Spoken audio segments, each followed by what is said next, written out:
무엇인가 하나님을 위해 살아가는 자들에게 사도 바울은 믿지 않는 자와 멍에를 같이 매지 말라라는 귀중한 부탁을 하게 됩니다. 믿지 않는 자와 함께 일하지 말라는 겁니다. 그 말은 믿는 자와 동력하라는 거죠.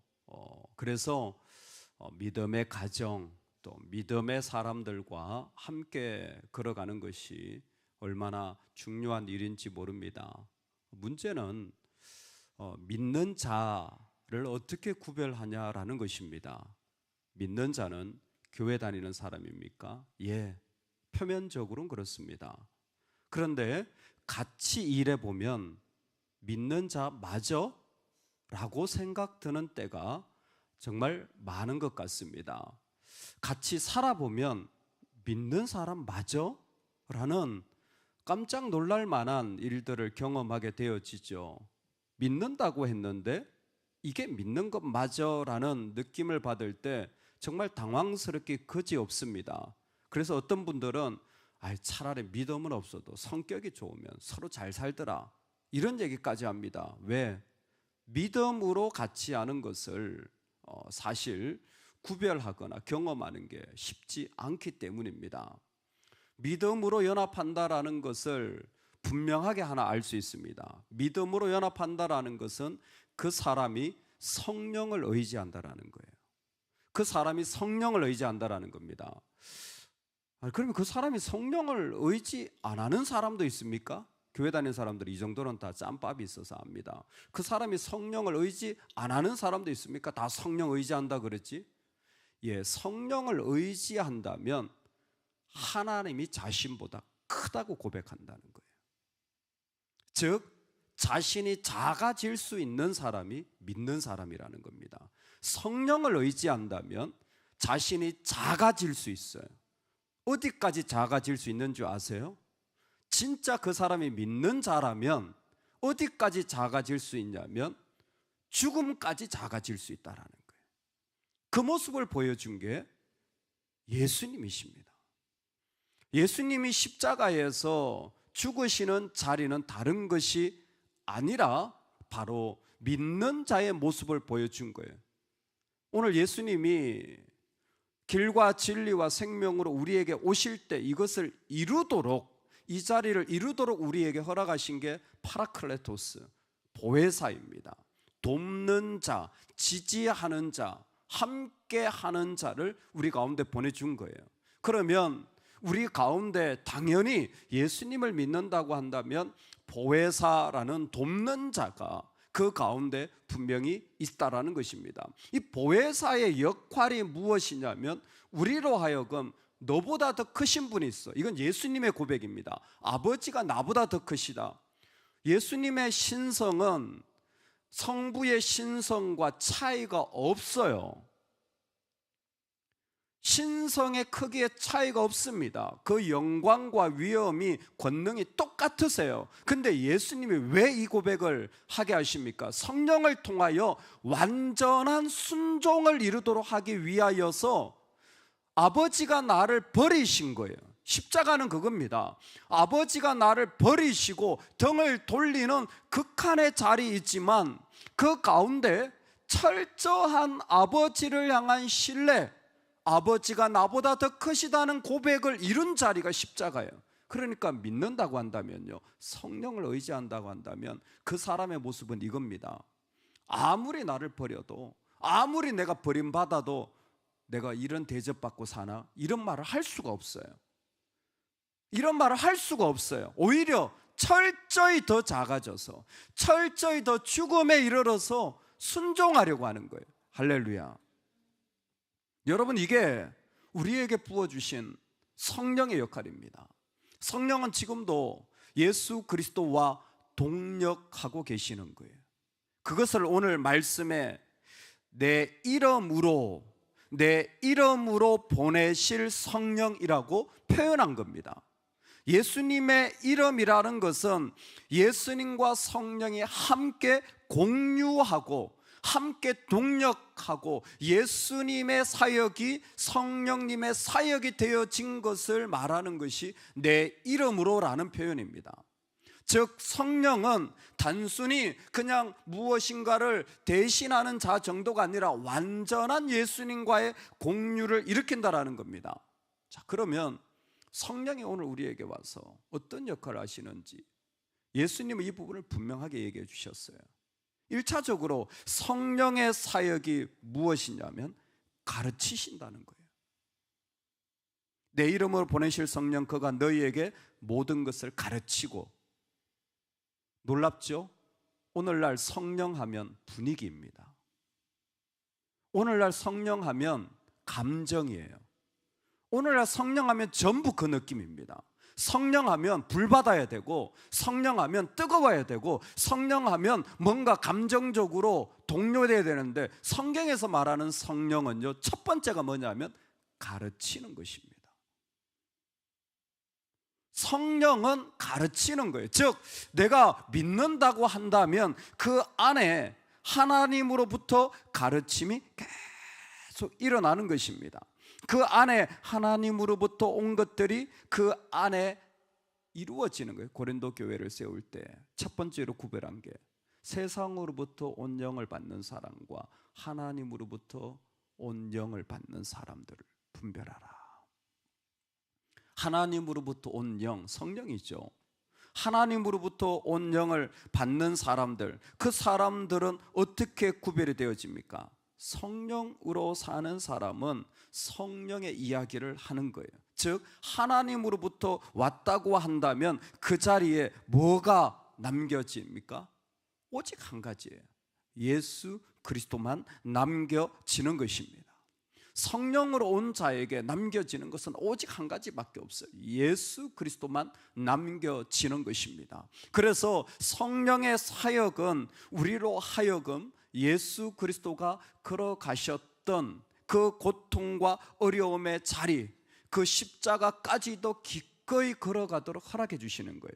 여러분, 여기에서 평안이라는 개념이 아주 중요합니다. 가르침을 받아야 진정한 평안을 누려요. 평안을 예수님이 구체적으로 설명해 주셨어요. 오늘 말씀은 정말 우리가 꼭 좀 배워 놓으면 좋겠어요. 여러분, 주님이 주시는 평안, 예수 믿는 평안은 세상이 주는 평안과 다르다 그랬습니다. 내가 예수 믿고 마음에 평안하니까 응답받았다고 하는데 아니에요. 세상이 주는 평안과 다르다 그랬어요. 세상이 주는 평안이 뭡니까? 첫 번째는 피하는 거예요. 고통이 없고 문제가 없고 나한테 아픈 일이 안 생기고 어려운 일이 안 생기는 거, 그럼 평안한 거예요. 두 번째는 뭡니까? 하나님 아닌 것들과 내가 결합하는 거예요. 우상숭배죠.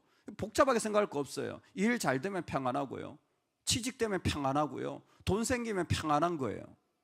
이건 세상이 주는 평안이에요. 이건 세상이 주는 평안이에요.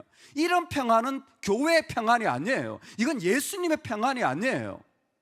내가 고난이 없으니까 평안하고, 내가 일이 잘 되니까 평안하고, 이건 성령이 주는 평안이 아니에요. 여러분, 그건 믿음이 아니에요. 그건 가짜예요. 아니, 가짜가 아니라 그냥 하나님께 아니에요. 성령이 주는 평안은 무엇입니까? 성령이 주는 평안은 어떤 고통, 어떤 기쁨의 자리에서도 기꺼이 성령과 연합하여 내가 죽을 수 있는 평안이에요. 내가 죽어지는 평안입니다. 그게 주님이 계속해서 우리를 가르쳐 주시는 거예요. 성령은 그 안에 예수 그리스도의 죽음을 계속해서 우리한테 가르쳐 주는 거예요. 내 안에 고통이 있어요? 피하지 않아요. 내한테 이루어져야 될 일들이 있어요? 예, 그 자리를 우리는 없다고 거짓말하지 않아요. 현실 속에 들어갑니다. 그런데 그 속에서 성령은 우리로 하여금 계속해서 가르쳐 주시는 거예요. 예수 그리스도의 십자가를 계속 가르쳐 주시는 거예요. 그래서 얻어지는 생명의 자리를 얻기까지 우리는 십자가의 자리를 걸어가는 것입니다. 죽음의 길을 걸어가는 거예요. 그래서 내가 죽어진 그 자리를 통하여 이루어지는 생명의 열매를 맛보도록 경험케 해주는 거예요. 그때가 바로 하나님이 주시는 평안이에요. 왜? 성령은 죽음 끝에 죽음을 일으켜서 생명으로 바꾸시는 분이기 때문에, 십자가의 죽음을 부활로 일으키시는 분이 성령의 사역이에요. 우리 안에 똑같습니다. 우리 안에 진정한 평안은 어디 있냐면 성령의 가르침을 받아서 성령의 온 것으로 내가 죽기까지 십자가에 나를 내어드리는 그 자리를 통하여 얻어지는 평안입니다. 내 몸이 낫지도 않았어요. 내 재정 문제가 해결도 안 됐어요. 그리고 그 문제들이 계속 생겨요. 그래도 그 사람 평안해요. 세상이 주는 평안이 아닙니다. 여전히 평안을 누릴 수가 있어요. 왜? 그에겐 성령이 있기 때문에, 성령으로부터 계속 가르침을 받기 때문에. 그래서 성령은요, 믿음의 사람들을 지금도 가르치고 계시는 거예요. 지금도 그 가운데 힘주시는 겁니다. 뭐 하라고? 하나님과 깊이 결속하라고. 하나님과 깊이 결속하라고. 한 번 더 말씀드립니다. 하나님 아버지가 우리보다 크십니다. 근데 그 하나님이 배신하고 버렸다고 할지라도 예수님은 그 하나님을 향하여 신뢰를 멈추지 않아요. 더 큰 믿음으로 나아가, 더 큰 확신으로 나아가. 내가 아버지를 버릴 수는 없어. 할렐루야. 내가 아버지를 버릴 수는 없어. 아버지를 버릴 수는 없어. 예전에 제가 섬기던 청년부에 문제가 생겼어요. 청년부 안에 문제, 청년들이 이런저런. 목사님이 이게 문제고 저게 문제고. 참 어릴 때 신앙교육 받은 게 중요해요.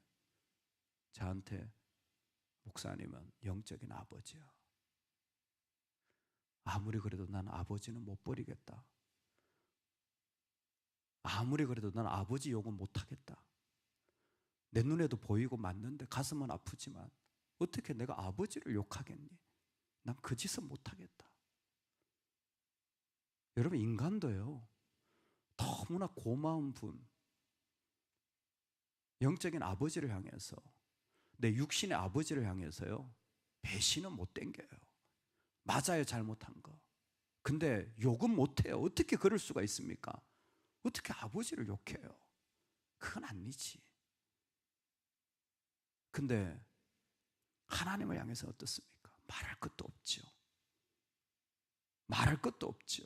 그것을 이루시는 분이 성령이에요. 성령은 우리로 계속 가르침을 받게 해주시는 거예요. 두 번째, 성령은 생각나게 해주신다 그랬어요. 이게 성령의 사역입니다. 첫 번째, 분위기가 아니죠. 뜨거운 게 아닙니다. 가르침이에요. 강력한 가르침이 십자가까지도 기어코 들어가서 내가 죽어지고 그러니까 이 사람이 믿음이 있나, 내가 믿음이 있나 기도 가운데 한번 살펴보셔야 될 날이 오늘입니다. 내가 진짜 믿음으로 행했나라는 것은 내가 얼마까지 죽어질 수 있느냐, 얼마까지 작아질 수 있느냐, 얼마까지 나를 내어드릴 수 있느냐. 여러분, 물질에 우리가 벌벌 떨지 않습니까? 자존심에 벌벌 떨지 않습니까? 우리가 세상 평판에 벌벌 떨지 않습니까?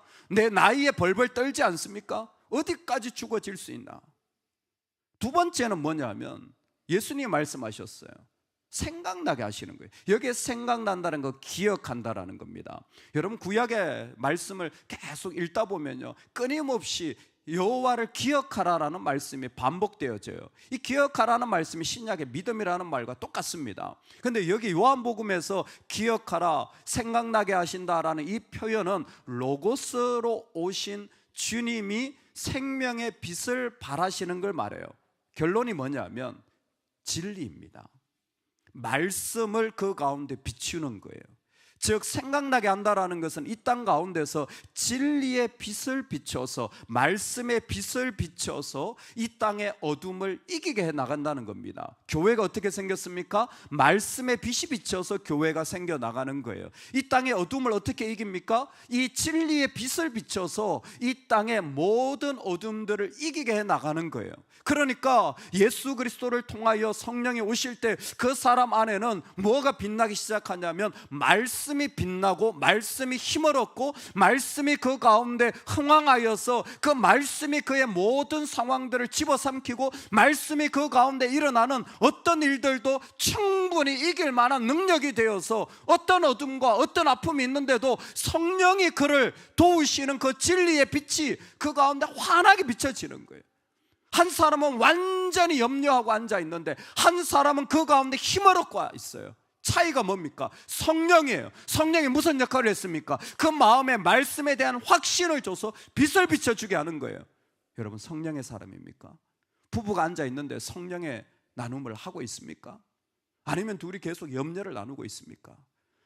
성령은 진리의 빛입니다. 진리를 생각나게 하여서 그 진리에 확신하게 하고 그 진리로 말미암아 걸어가게 해주는 것이 성령의 역할이었습니다. 그래서 17절에 보면 성령을 진리의 영이라고 분명하게 말해주고 있습니다. 진리가 밝혀질 때, 그것이 생각나고 이루어질 때 그 가운데 이루어지는 거예요. 그래서요, 성령의 사람들은요 다른 거 없어요. 말씀을 들을 때 그때 살아나는 거예요. 말씀을 들을 때 힘을 얻는 거예요. 왜 새벽에 나옵니까? 묻는 날 다른 거 없어요. 내 힘 얻는 자리, 말씀을 듣는 자리거든요. 내가 왜 하나님 앞에 나아가서 예배합니까? 내가 말씀을 들어야 힘이 나기 때문에.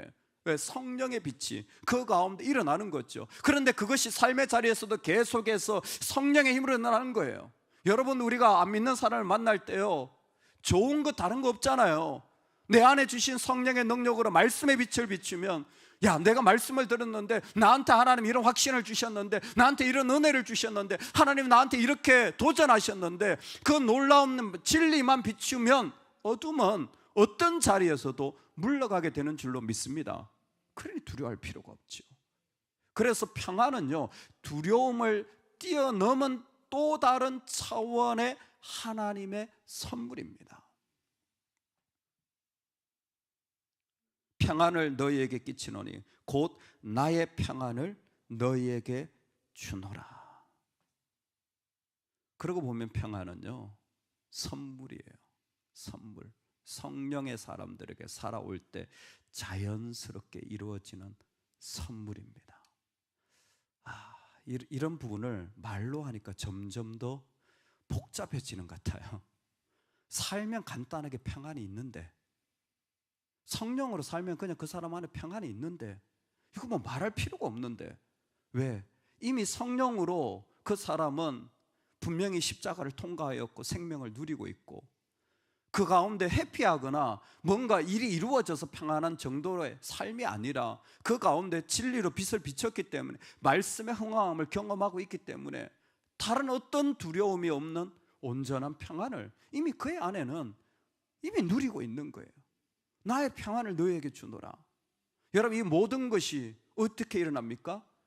성령과의 동력에서 일어난 겁니다. 보혜사와의 동력이에요. 믿음의 사람과의 동력에서 일어나는 일입니다.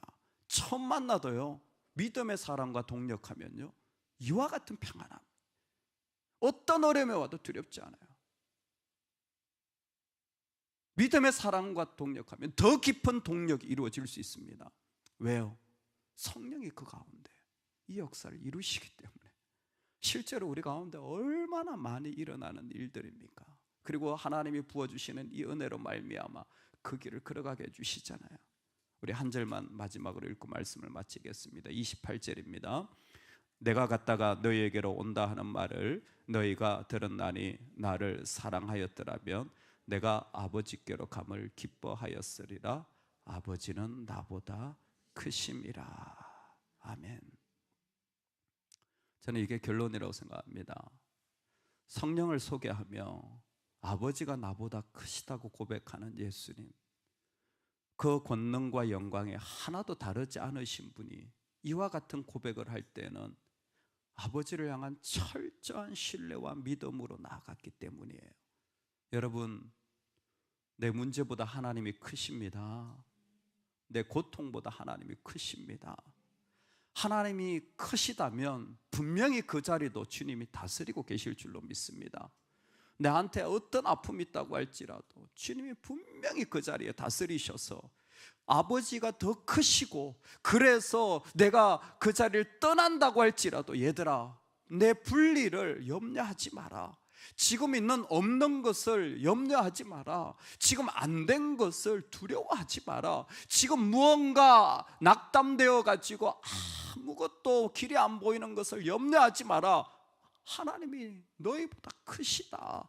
그 크신 하나님이 그 가운데서 우리를 역사하시고 인도하실 텐데, 나는 죽어도 아니 버림받아도 나는 그 하나님을 신뢰해. 나는 그 하나님을 철저히 의지해. 나는 그 하나님을 철저히 내 마음에 모셔드리고 고백해. 왜? 그분은 나보다 크시기 때문에. 하나님 우리보다 크십니다. 하나님 우리보다 크십니다. 그분이 이루지 못할 일이 없습니다. 여러분, 오늘 그분이 나에게 얼마나 큰지 한번 고백할 수 있기를 소망합니다. 그분이 크다면 기꺼이 십자가를, 그분이 크다면 기꺼이 내가 그렇게 두려워했던 일 못 들어갈 이유가 뭐 있겠습니까? 그러니 실제적으로 하나님 나한테 얼마나 큰지 한번 도전해 보십시오.